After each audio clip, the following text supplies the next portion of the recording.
যদি মনে করছি সব চলে যেত, যদি জন্যে একদিনে চলে ঘুরে আমি এই কাজগুলো মানুষের হাতে দিয়ে যে কত ভালো কথা। বিয়ের পর আমি স্বামীর সংসারই করছিলাম, স্বামীর কাছে আমার হাত পাতা লেগতো। এবার হঠাৎ করে আমাদের এই মহিলা মেম্বার আছে মনারা, ও এসে বলে যে তুই সার কর, তাহলে তোর নিজের হাত খরচের টাকাটা তুই। এখন আমি প্রতি মাসেই 8-9 হাজার টাকার শাড়ি বেচি, আর প্রতি বছরেই আধমন 1 মন করে, এবার 1 মন বেচেছি। এর আগে 1 মন করে কেঁচো বেচতাম, এবার 1 মন কেঁচো বেচেছি। আমি এই ভার্মি কম্পোস্ট জৈব সারে একজন চাষি।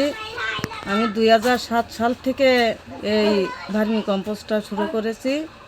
তখন আমার 3 থেকে 4টি শাড়ি ছিল আর 3টা হাউস ছিল। মানে আমার উদ্যোক্তা দেখে হাঙ্গার ফ্রি ওয়ার্ল্ড আমার 3টি হাউস করে দিছিল।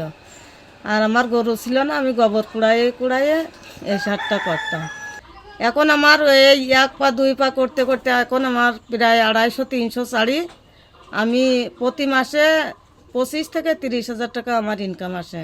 8-10 বছরই শুরু করেছি, কিন্তু এইবার হচ্ছে আল্লাহর দিলি অনেক শাড়ি বেচেছি, প্রায় আধমন কেঁচো বেচেছি, প্রায় 10,000 টাকার কেঁচো বেচেছি, আর প্রায় 40,000 টাকার শাড়ি বেচেছি আমি। আমার ইনকাম এখন খরচ খরচা বাদ দিয়ে লেবার খরচ আছে, গোবর কিনা খরচ আছে, তারপরে থাকে 30,000 টাকা তো থাকে, 30-35,000 টাকা থাকে মাসিক।